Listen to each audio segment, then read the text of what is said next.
This is the Mulligan Stew Podcast. I'm Terry David Mulligan. Thank you for joining us.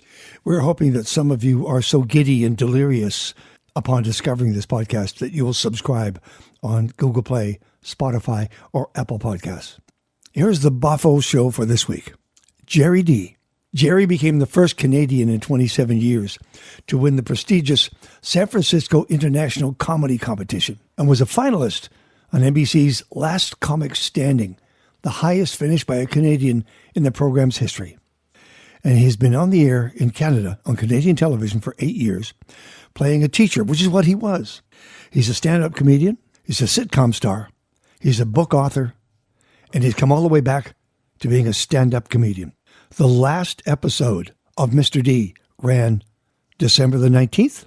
The series has been nominated for Best Comedy in the 2019 Banff Media Awards. Here's the thing about Gerry. Eminently likable. Even when you cringe at some of the situations he gets in, he's not a blowhard. He's a great guy. And just like The Friendly Giant, I believe we'll see this series on television for quite some time. He's just finishing up his tour across Canada. It's called 20 Years of Stand-Up. Here's Gerry Dee. I wonder if you're going to remember, Gerry, of what season we last talked in and what year it was when you and I got together on the phones. I'm not sure. 3? 2?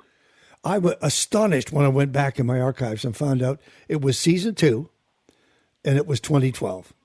Yeah, that sounds right. That's a long time ago. That's a long time ago. I know. And you're celebrating,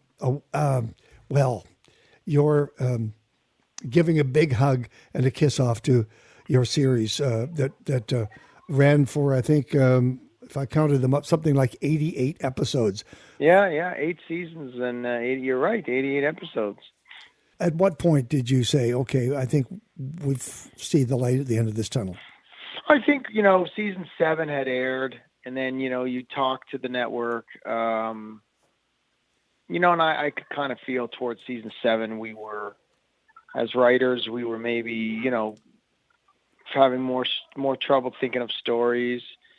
So we made that decision that we would do season 8. And then as we got into the writer's room, we came up with this idea to make Gerry principal, sort of like a failing upwards mentality. And then that opened a whole bunch of stories and a whole different angle of the show. So we, it ended up being one of our strongest seasons. So it was, still people move on, right?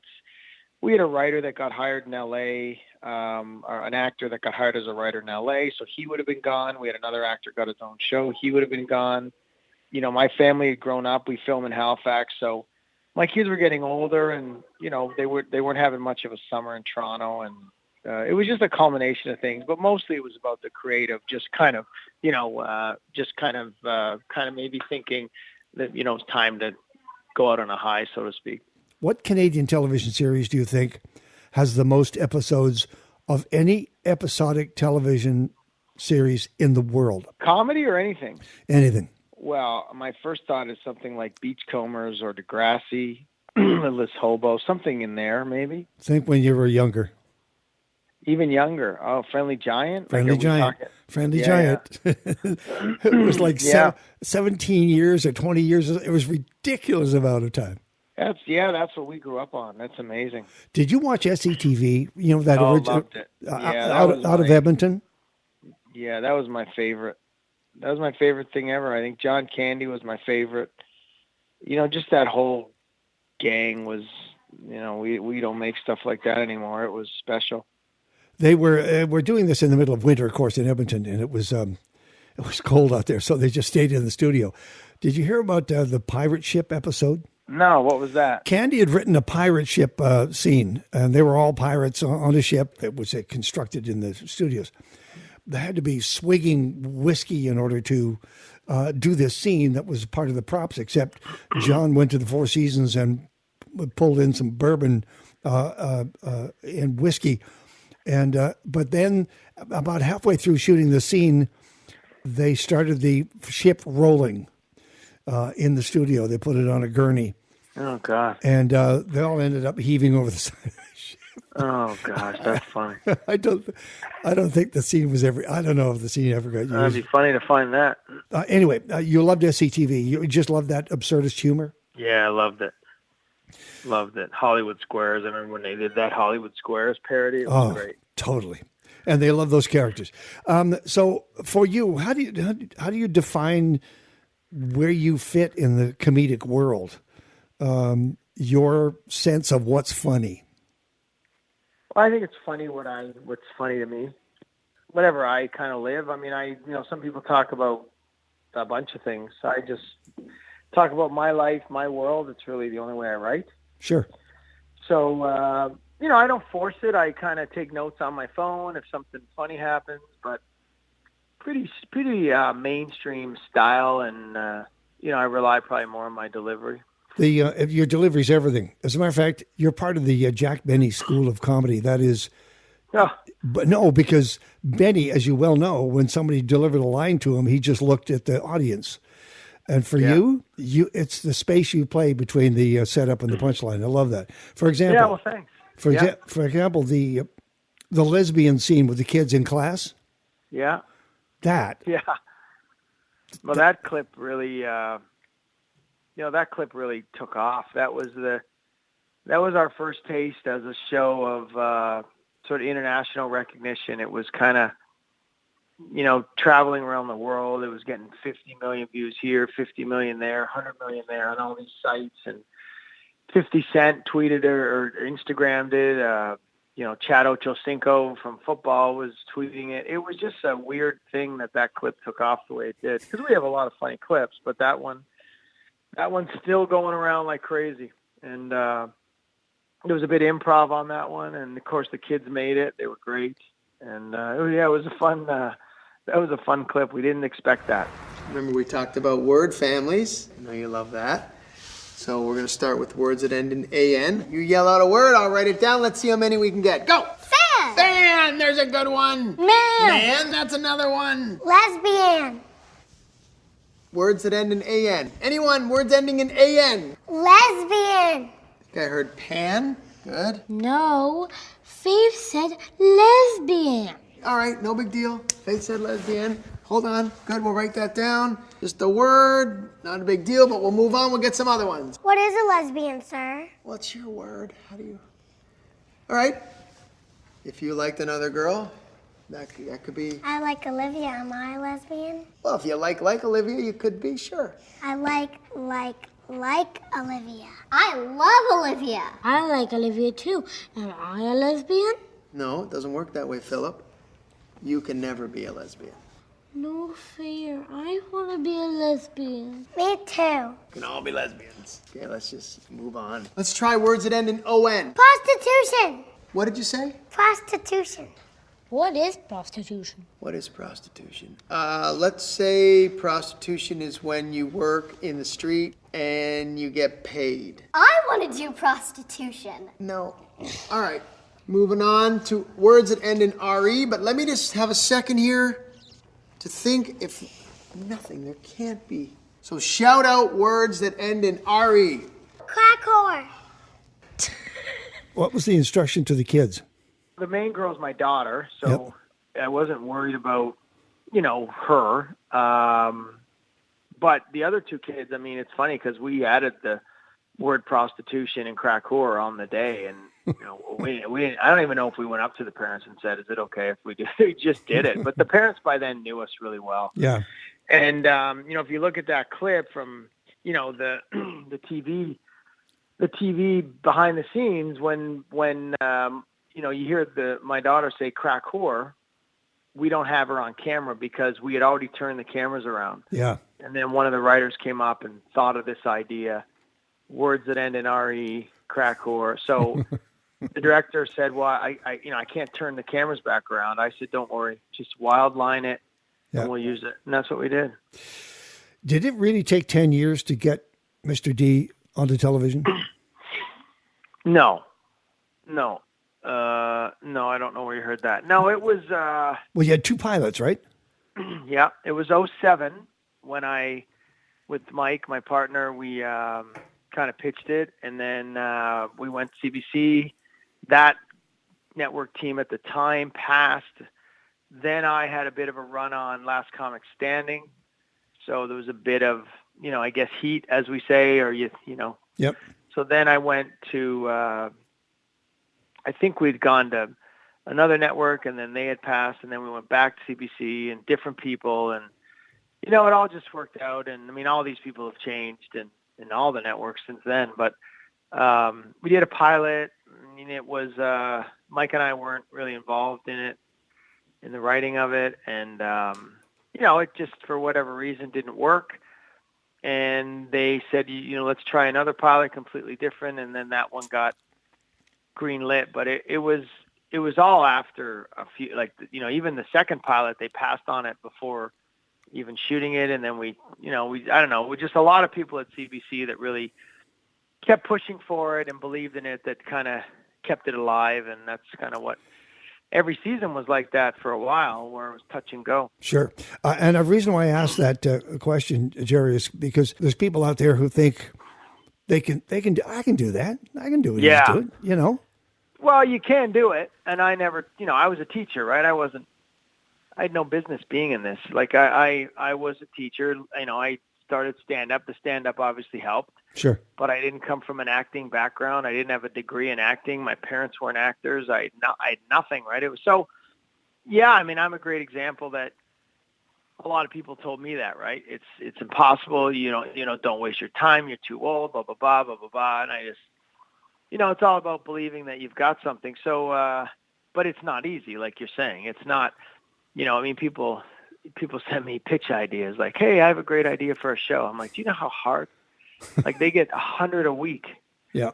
They get 5,000 pitches a year probably at each network, and 5 will get on. Like it's crazy odds. So it's fair to say, Gerry, that you've come full circle. You started you started teaching, of course, and then stand up, and then the sitcom, and the book, and back to stand up. How long has it been since you've actually done a tour like you're doing now? Not long. I mean, I was doing these tours, Mr. D filmed in the summer. So I would do not as many dates, but I was always trying to keep working on my stand-up. This is a little different because I've been able to work more on it since Mr. D ended. So, but I didn't stop touring. I just wasn't as extensive. And when you get your antenna up, Gerry, and you're on stage and you've got that microphone in your hand, and part of you is delivering, the other part is receiving. You're listening to the response to what you're saying. Is that what tells you what works?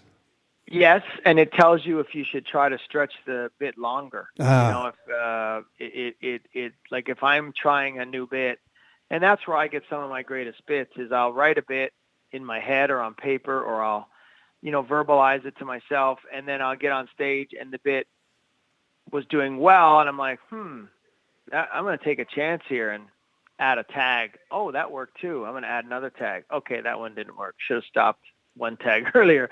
And that's kind of, and then you go home and you listen to it and you write notes, and, it looks like we're just up there talking off the top of our head. I probably look like that more than some because I'm just, I could do a show at 8:00 and it would be so different from the show at 10 on the same night. Like it would just be completely different. Same material-ish, but you'd find 5 new bits in one that weren't in the other.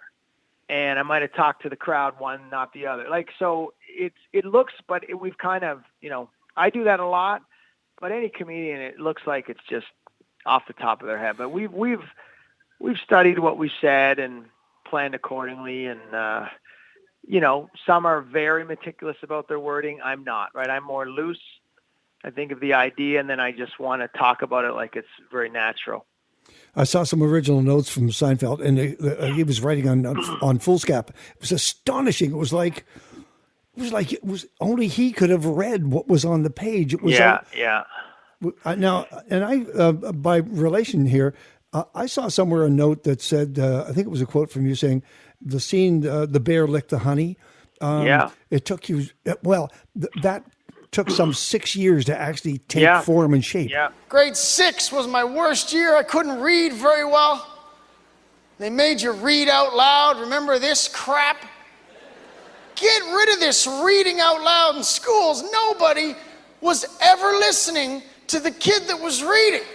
We all did the same thing. We sat at our desk, terrified, counting people. to see which paragraph we got stuck with. That's all you want to know. You got that one? Oh, that's huge. It was awful.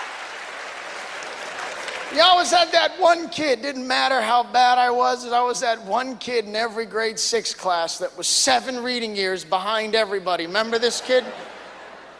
You weren't allowed to go to recess until Bruno finished reading.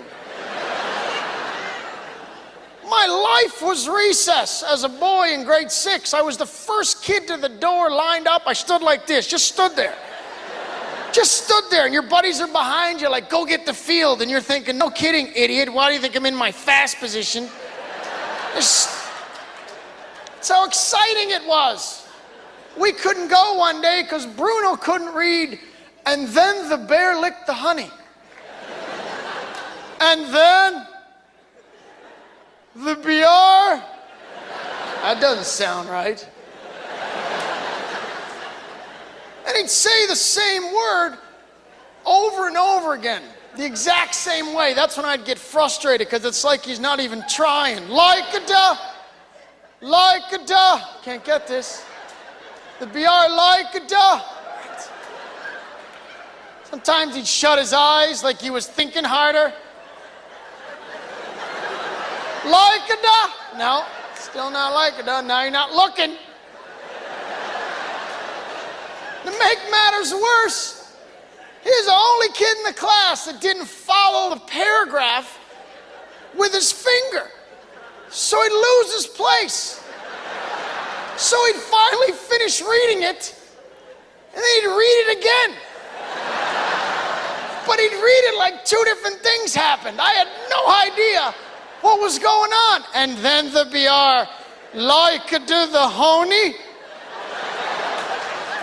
And then the BR, like-a-do the honey. What? You gotta be kidding me. Unbelievable. I'm like, learn how to read, Bruno. You're 17, man. It's ridiculous. Well, it took 6 years to get it to its full length. You know, that joke would have started with the reading in class. Then it would have started with adding a name and personifying this person. Then it would have started with how recess was with it. Then it just kept adding to it to a point where you finally get it, where you're comfortable, and then you do that about 100 times in its full length, and then you get a TV special and you do it there, and people go, oh my God, that's so funny. Like, did he just think of that? And you're like, oh man, if you only knew how many dungy comedy clubs I spent trying to figure out that joke. And when it lands like that, and that's a really popular joke of mine, it's, you know, it's exciting, it's worth it. But it's a lot of work. And sometimes I'll do a joke in my head on the way to the gig. I'll try it on stage. It kills, and I never have to change it. Wow. You know, it's like, yeah. And I had that happen once or a couple. I've had that happen 3 or 4 times where, you know, it's just perfect, and I don't have to do anything to it. That's amazing. That's gold. Yeah, it's kind of a great response when you get it. And then, you know, you do add layers to it because you're onto something. But that initial joke, like, you know, one of them recently was I was 5 feet tall, and I wrote this on stage. I didn't even have it planned, but I was just riffing about being 5 feet tall, 85 pounds in grade 10. And I said, I mean, by law, if I was that size today going to school, I'd have to be in a car seat. and that was it. I just made it up on the spot, and then I got this huge laugh. And then I kept going. I said, probably rear facing. And then I turned around and faced the back of the stage, and I just kept adding. But the first part of that, I just thought of on the spot, and I got this huge. So sometimes you get lucky like that. I wish I got more of that, to be honest, because it's just a great feeling when it's that easy. But most of the time, it's not. April the 5th in Surrey, British Columbia, and then Vancouver, the Centre, April the 6th. Tell me about the Alberta dates. Did I miss something here? The fall. Yeah. It's just based on the routing from when I was there last. So we've got those. I don't know the dates off the top of my head because it's not announced, but I'm there in the fall. So. But are you going to be in Banff for the Comedy Awards? Hold on a second. I got a note here. Banff Media? Yeah, Banff Media, yeah. Yeah, our show was nominated, and that was that's a pretty prestigious nomination, which we were all kind of surprised by. But we're up against the Goldbergs, like it's an international award. So, yeah, that's something I plan to go to. I was going to go anyway. Now I'll probably go for sure. Okay. Which reminds me, I should figure out when the dates of that are because I haven't even thought about it. Yeah, June 11th or June something. I got to get that. Something like that, yeah. And don't be on a stage somewhere else in, say, Halifax. When you walk out on stage, what are you thinking? What's your motor, your internal motor telling you, talking to you as you walk out there? What am I going to start with? Like, what's the first thing I'm going to say? Because I don't think of that till I land. So a lot of people find that very strange. In those steps, are you, is your... No, I grab the mic and I look at the crowd and I'll say, hey, Kelowna, hey, Surrey. Yep. And then whatever, I'll have a couple bullet points that, but sometimes I just talk about something completely different, or I'll see someone in the crowd. I probably have ADD, so I catch everything. And I'm like, someone's late. I don't know. I really probably don't think of anything then. I really just walk out and kind of, it's not like I'm walking out going, okay, first joke, what's your first joke? It's not like I'm memorizing a line, so it's different. While you were doing the series, you would have been thinking about perhaps down the road what you might want to do next besides stand-up. Do you have other ideas now that Yeah. I mean, that started 3 years ago, right? Sure. Thinking of the next show and projects. So they're all floating around out there in my mind at studio, at networks, with agents. Who knows, right? It's different in Canada. I wish it was a matter of, a network saying, what do you want to do next? But unfortunately, our budgets here are different, and that's not how it works. So I'm just trying to figure that out. And, we'll see what happens. Are you having fun being a full-time dad again? Yeah. It's a little, it's nice. I mean, my kids are, real busy. Like, I've got to actually go here now. I got to get my son dressed for hockey. Okay. My daughter's going to volleyball, and my other daughter goes with her. She'll do homework at the volleyball. It's kind of the life of three kids, as you probably know and remember. And that's the world we're in, and we love it. And it's great to be able to be around. Two things. One is I love your tweets. The fact that it doesn't matter what the sport is, you're going to find a way to find yourself in it. I love that. I love just thanks. I love sports. And when I last talked to you in 2012, you had a home that had a sort of a wine cellar in it, and you have a couple of buddies who advise you as to what wines to put in there. How did the cellar turn out? How did it turn out? We went through. We never ordered wine again. It was I ordered too much, and we're not wine drinkers. So basically, we just had these. I still think there's half those bottles in there. I haven't even looked. I store my golf clubs in there now. So great. Okay. Good memory though. Listen, we'll follow this tour with glee. Thank you so much. Congratulations on the award nominations, and just living the good life. Way to go. Thanks, pal. Appreciate it. I appreciate your time. Take care. We hope you enjoyed this conversation with Gerry Dee, stand-up comedian, actor, writer, maybe going to be a director. He's certainly a father. We thank you for listening in. Please consider subscribing to Mulligan Stew on Apple Podcasts, Google Play, or Spotify. We're working on some interviews for you. Joey Landreth, who I think will be the next big star out of Canada, has a new album coming. We're looking to talk with Matt Anderson. There's a couple of chefs I'm hounding and a couple of winemakers who are troublemakers, and I want to give them time.